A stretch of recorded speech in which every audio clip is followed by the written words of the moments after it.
LGBTQ issues regarding Canada and East Asia and their connections to LGBTQ by Kyle Lim. And Andrew Zhang.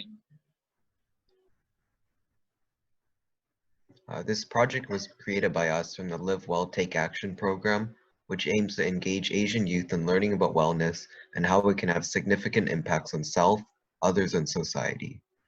It is a collaboration between Alpha Education and the Chinese-Canadian National Council Toronto chapter, and is funded by the Ontario Trillium Foundation. And here's the timeline of LGBTQ rights in Canada.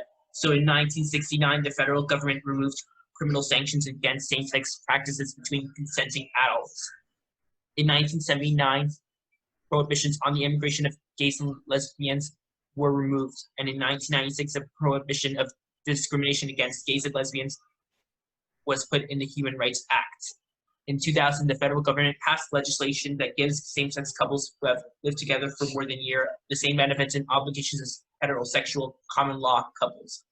In 2003, Bill C-215 is passed, which adds any section of the public distinguished bisexual orientation to the list of groups protected from hate propaganda. And in the same year, Ontario and British Columbia courts recognized same-sex marriages as legal. And in 2005, Canada became the fourth country in the world to recognize same-sex marriage after the Netherlands, Belgium, and Spain. So in China this year, the Chinese government has taken a step toward eventually legalizing same-sex marriage by having its National People's Congress, the country's highest lawmaking institution, allow petitions to legalize same-sex marriage. Peng Yanzi, director of LGBT rights advocacy China, said that Chinese LGBTQ people were very happy, pleasantly surprised by the news. However, China censors homosexual scenes in the film Bohemian Rhapsody. Before that year, discussing homosexuality was taboo. On August 2019, a representative of the National People's Congress dismissed marriage equality as a threat to Chinese culture and said that marriage had to be between a man and a woman. Since the founding of People's Republic of China in 1949, homosexuality has been banned or suppressed for many years until at least the 1990s. In 1997, homosexuality was decriminalized, and in 2001, the Chinese government removed homosexuality from China's list of mental disorders. So let's talk about Japan and South Korea. So in Japan, Japanese LGBTQ citizens are discriminated in everyday lives by Japanese quote-unquote cultural society. Discrimination is motive why they conceal their identity. And the Japanese society is discouraging LGBTQ people from disclosing their rights. And the Japanese people are brutally forced into sexual reassignment surgery if they want to be transgender. And that transgender people have no right to marry someone. And in South Korea, transgender people are forbidden from serving military. In November of last year, which is 2019, conservative lawmakers attempted to allow discrimination against LGBTQ people. And they used Christianity as an excuse for this law. Shame. In Hong Kong, last year's survey conducted by the Chinese university, 60% of people urged the government to criminalize anti-LGBTQ discrimination, while only 12% of people objected to the idea of laws against homophobia and transphobia. Studies show that 30% of LGBTQ people in Hong Kong have attempted or thought of attempting suicide, and 24% of them have had depression in the time where LGBTQ rights were not protected there. In Taiwan, in 2019, it became the first Asian country to legalize same-sex marriage. Since same-sex marriage was legal, 2,939 same-sex marriages were performed in the same year.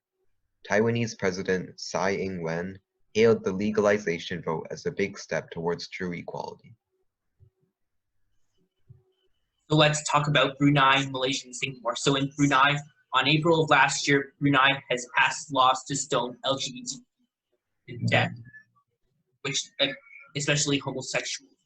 So However, on May of that year, Brunei has backed down from enforcing the law, even though the stoning of the stoning of these LGBTQ people is still legal.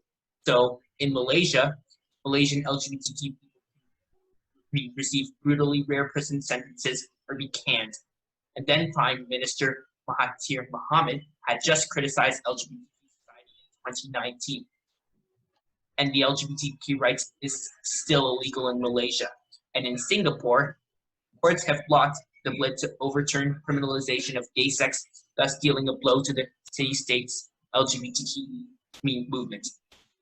And after they have blocked that bid, gay activists appealed this decision to the nation's highest courts. In Thailand, 2019, Thai LGBTQ people demanded the legalization of same-sex marriage in their country, where there is a large community of homosexuals. Demand came after a Thai tourist agency discriminated against LGBTQ tourists in 2018. Thais not allowing to change gender, thus making transsexuality de facto illegal in Thailand. In Vietnam, the LGBTQ community was largely underground in the past because the state media had declared homosexuality a social evil.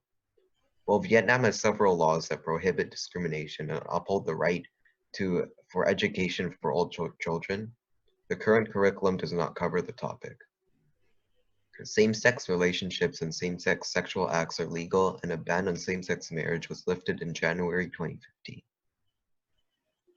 So in Mongolia, the LGBTQ people there don't fully enjoy the rights that non-LGBTQ people are afforded. For example, same-sex couples are, however, ineligible for the same legal protections available to opposite-sex couples. And in the 1990s, homosexuality was legalized, and the awareness about LGBTQ people has become more prevalent, with hate crime now being outlawed. And in North Korea, the gay North Korean defector says that in North Korea, the Korean government, the society of the country, and the society in that country discriminates against LGBT. He said that, and while he was in North Korea, he felt guilty and confused about the idea of sexuality.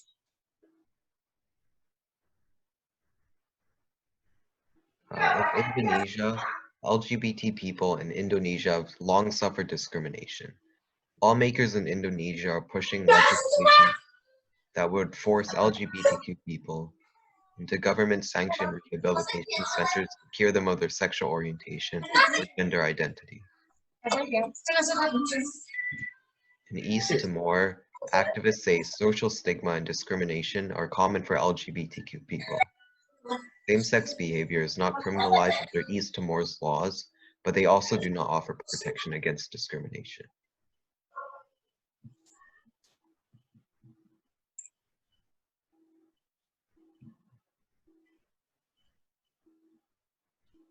So in Cambodia and the Philippines, the Philippines is one of the countries in Asia where public acceptance of homosexuals is high.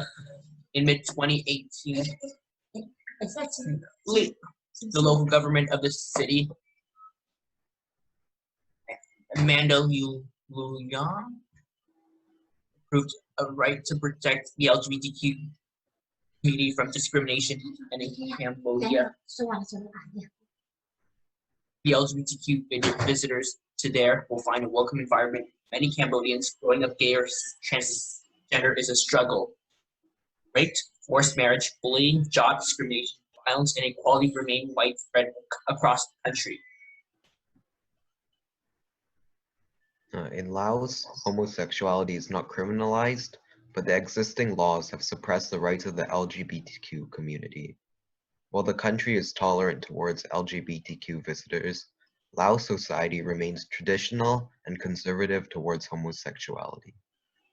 In Macau, most lesbian, gay, bisexual, and transgender people are unhappy and feel considerable or high levels of discrimination, according to a large survey.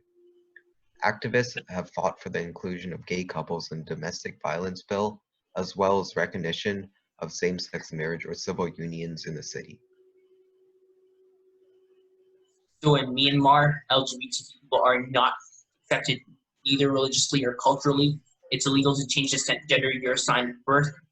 And transgender people in Myanmar face difficulties in all areas of society, such as bullying in school, discrimination in the labor market, and harassment. So moving on from Myanmar, let me introduce the video. And this video is about LGBTQ newcomers. And the title of the video is LGBTQ Asians from a Newcomer's Perspective.